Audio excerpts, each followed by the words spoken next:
Hello everyone. In the video environmental issues third set of MCQs remaining questions வந்து பார்க்க போறோம்.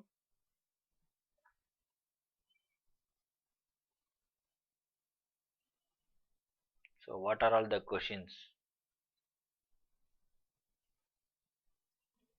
A disease that is caused by eating fish that is contaminated by industrial waste.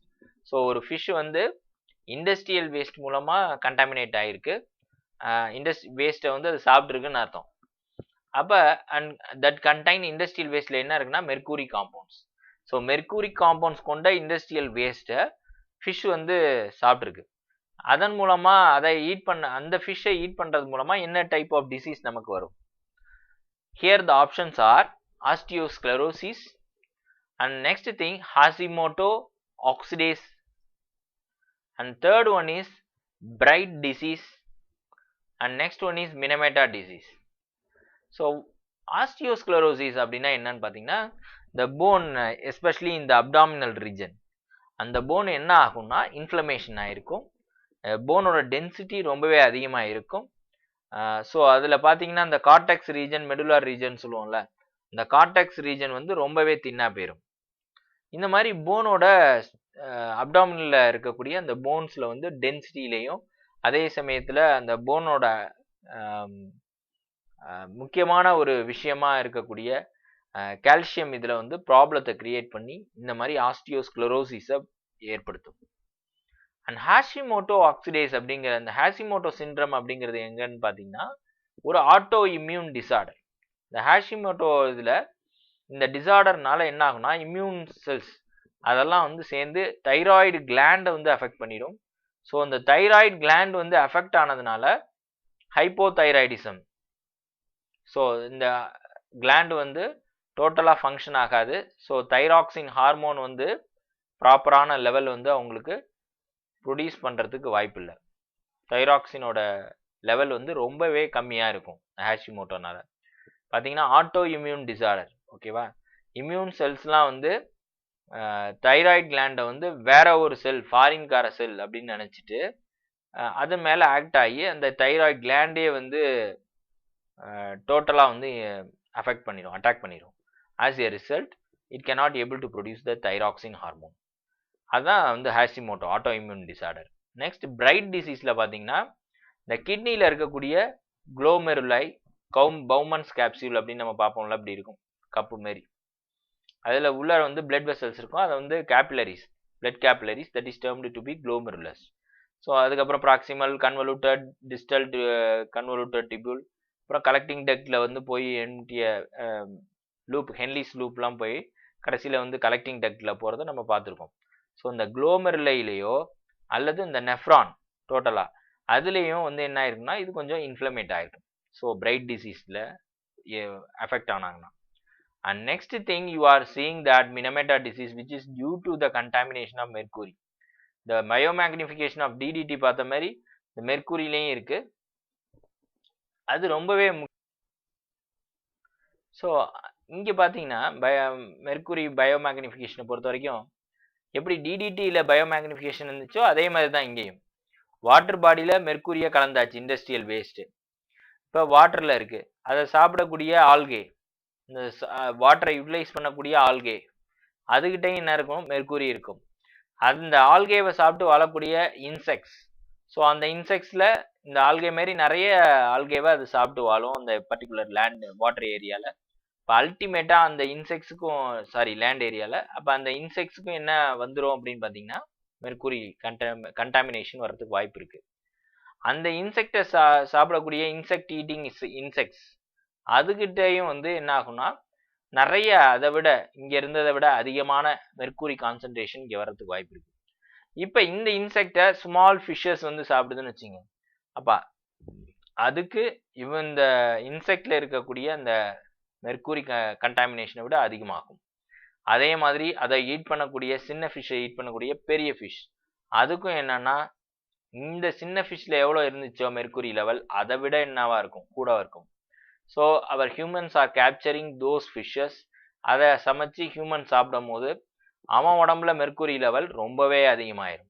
This is how the chain through the food chain different trophic லெவலில் என்ன ஆகிட்டே இருக்குது, கொஞ்சம் கொஞ்சமாக magnify ஆகி கடைசியில் ஒரு மிகப்பெரிய பிம்பமாக லாஸ்ட் ட்ராபிக் லெவலில் இருக்கக்கூடிய ஃபுட் செயினில் இருக்கக்கூடிய லாஸ்ட் ட்ராபிக் லெவலில் மிகப்பெரிய லெவலில் வந்து ரீச் ஆகிடுது. இந்த மாதிரி தான் மெர்க்குரி பயோமேக்னிஃபிகேஷன். மெர்க்குரி வந்து இந்த மாதிரி ஒவ்வொரு ட்ராபிக் லெவல்லையும் இன்க்ரீஸ் ஆகிட்டே வர்றது தான் நம்ம என்ன சொல்கிறோம், பயோமேக்னிஃபிகேஷன் அப்படின்னு சொல்கிறோம். ஸோ ஆஸ் எ ரிசல்ட் அதிகமான மெர்க்குரி இதாகும் பட்சத்தில் it will cause the Minamata disease. That is a neurodegenerative disease. வாய் பேச முடியாது, காது கேட்காது, அண்ட் ஆல்சோ நியூரோமஸ்குலர் ஜங்ஷன் அங்கே வந்து பெரிய ப்ராப்ளம் ஏற்பட்டுரும், அட்டாக்சியா ஏற்பட்டுரும். ஸோ மசில் வந்து ப்ராப்பராக இருக்காது. இந்த மாதிரி மிக மோசமான ஒரு டிசீஸ் இந்த மினமேட்டாங்கிறது மெர்க்குரி காம்போனன்ட் கண்டாமினேஷனால. Next thing, when a huge amount of sewage is dumped into the river. So அதிகமான சீவேஜ் வேஸ்ட் வந்து ரிவருக்குள்ளே வந்து டம்ப் பண்ணுறாங்க. அப்போ அந்த BOD, that is biological oxygen demand, BOD வந்து என்ன ஆகும்? பிஓடி வந்து ஆக்சுவலாக என்னென்னா microbial organism which are present in the water body here river. So ரிவரில் இருக்கக்கூடிய மைக்ரோப்ஸ் வந்து ஆக்சிடைஸ் பண்ணும். இந்த மாதிரி சீவேஜ் ஆர்கானிக் மெட்டீரியல்ஸ் அதில் இருக்கிறத இட் வில் ஆக்சிடைஸ். அப்போ ஆக்சிடைஸ் பண்ணுறப்ப அந்த பாக்டீரியாவுக்கு என்ன தேவைன்னா ஆக்சிஜன் தேவை. ஸோ அப்போ நிறைய dissolved oxygen which are present in the water பாடியை அதை யூஸ் பண்ணிடும். அதுதான் வந்து இங்கே நடக்கும். அல்டிமேட்டாக இயர் அதிகமான சீவேஜ் அதிகமான வேஸ்ட் இருந்துச்சுன்னா போட்டோம்னா அந்த ரிவரில் அல்டிமேட்டாக பிஓடியும் என்ன ஆகும், பயாலஜிக்கல் ஆக்சிஜன் டிமாண்டும் ரைஸ் ஆகும்.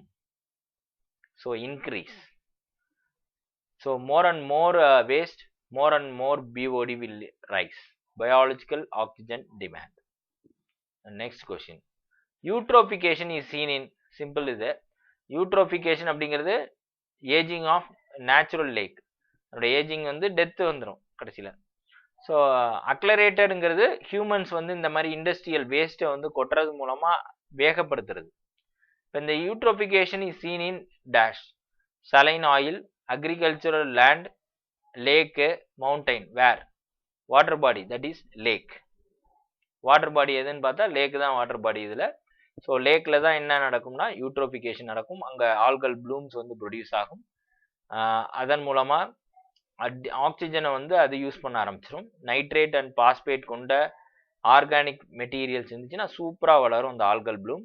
As a result oxygen, dissolved oxygen எல்லாத்தையும் அதை எடுத்துக்கும். அக்வாட்டிக் லைஃப் வந்து இருக்கிறதுக்கான ஆக்சிஜன் தேவைப்படுற ஆக்சிஜனை வந்து அங்கே இல்லாதனால அக்வாட்டிக் லைஃப்லாம் டெத் ஆகிடும். ஸோ இந்த மாதிரி தான் அந்த யூட்ரோஃபிகேஷன் நடக்கும். Next thing, which of the following metal causes harmful effects? So பாருங்கள், ஒன்று லெட்டு, அடுத்தது கேட்மியம், அடுத்தது selenium. So all of these can able to cause harmful effects. So இந்த மெட்டல் எல்லாமே மிக முக்கியமான மெட்டல்ஸ். லெட்டும் சரி, கேட்மியமும் சரி, செலினியமும் சரி, they may cause serious harmful effects towards any organism. The fourth option. Next question. So physiochemical techniques that are used for removal of chemical pollutant. இப்போ நம்ம சொல்கிறோம்ல கெமிக்கல் பொல்யூட்டன்ஸ், அதெல்லாம் வந்து எப்படி ரிமூவ் பண்ணலாம், அதுக்கான டெக்னிக்ஸ் என்ன அப்படின்னு கேட்டிருக்காங்க. ஒன்று, இந்த first option is absorption, and second one electrodialysis, மூணாவது வந்து அயன் எக்ஸ்சேஞ்ச். இதை அப்சார்ப்ஷன் கிடையாது, டைஜஸ்டிவ் சிஸ்டத்தில் படிப்பீங்களா, அந்த அப்சார்ப்ஷன் கிடையாது. This is entirely different. This is adsorption. இங்க பாருங்க, இந்த கெமிக்கல் மெத்தடாலஜி மூலமா என்ன பண்ணுவாங்க அப்படின்னு பாத்தீங்கன்னா கெமிக்கல் பொல்யூட்டன்ட்டை பிரிக்க போறோம்.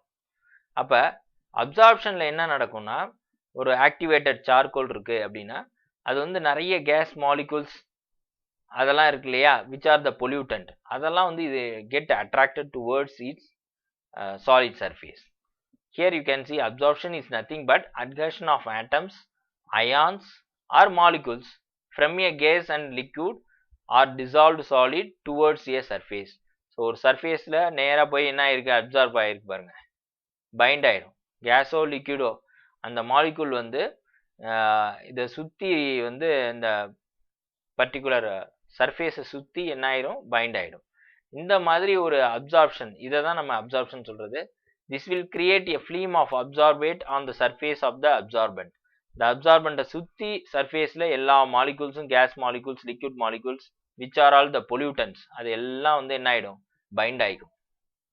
So absorbent இங்க யூஸ் பண்றது activated charcoal. And next thing is electrodialysis. Electrodialysisல பாத்தீங்கன்னா membrane separation technology தான் இதுல, and also ion exchange. Here there will be ionized species that are allowed to pass through the ion exchange membrane. Here பாருங்க, இது ஒரு membrane, இது ஒரு membrane. இது positively charged ion exchange membrane, இது negatively charged ion exchange membrane. So that negatively charged நோக்கி positively charged sodium வர்றதை நம்மளால பார்க்க முடியுது. negatively charged calcium chloride ion வந்து பாசிட்டிவ் எலக்ட்ரோட நோக்கி போறதை நம்மளால பார்க்க முடியுது இல்லையா. இந்த மாதிரி வந்து waste materials which are present over here அது வந்து என்ன பண்ணுறதுன்னா மைனஸ் நெகட்டிவ்னு வச்சு பிரிச்சிடுறது. எலக்ட்ரோட்ஸ்னாலே நம்ம சொல்றது என்ன அப்படின்னு பார்த்தீங்கன்னா ஒன்று கேத்தோட், இன்னொன்று ஆனோட், ப்ளஸ் மைனஸ்ன்னு சொல்கிறோம் இல்லையா. அந்த மாதிரி எலக்ட்ரோட்ஸை யூஸ் பண்ணி அங்கே இந்த பர்டிகுலர் இதில் இருக்கக்கூடிய பொல்யூஷன், கெமிக்கல் பொல்யூஷனை அவாய்ட் பண்ணுறது. இது ஒரு method. Here they will apply the electric field over here. As a result என்ன ஆகும்னா இந்த அயான்ஸ்லாம் வந்து பாசிட்டிவ் நெகட்டிவ் ஆகிடும்.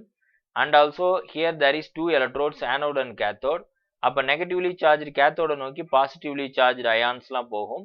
அதேமாரி பாசிட்டிவ்லி சார்ஜ் ஆனோட நோக்கி நெகட்டிவ்லி சார்ஜ் குளோரைடு அயான்ஸ்லாம் அதில் போய் ஒட்டிக்கும். அப்போ உங்களுக்கு பியூர் ஆகிடுது. இந்த மாதிரி தான் எலக்ட்ரோடயாலிசிஸ் நடக்கும். இந்த அயன் எக்ஸ்சேஞ்ச் அப்படிங்கிறதுல here also you can see the ion exchange. இந்த மாதிரி வந்து அயன் எக்ஸ்சேஞ்ச் மெட்டீரியலும் வந்து நடக்கிறதுக்கான வாய்ப்பு இருக்குது ப்ராசஸ் டெக்னிக்கும். ஸோ ரிமூவல் ஆஃப் கெமிக்கல் வேஸ்ட்டை பொறுத்த வரைக்கும் அப்சார்ப்ஷனாக இருக்கட்டும், அல்லது எலக்ட்ரோடயாலிசிஸாக இருக்கட்டும், அல்லது அயன் எக்ஸ்சேஞ்சாக இருக்கட்டும், all are possible. So the fourth one, all of this is the right answer for this question.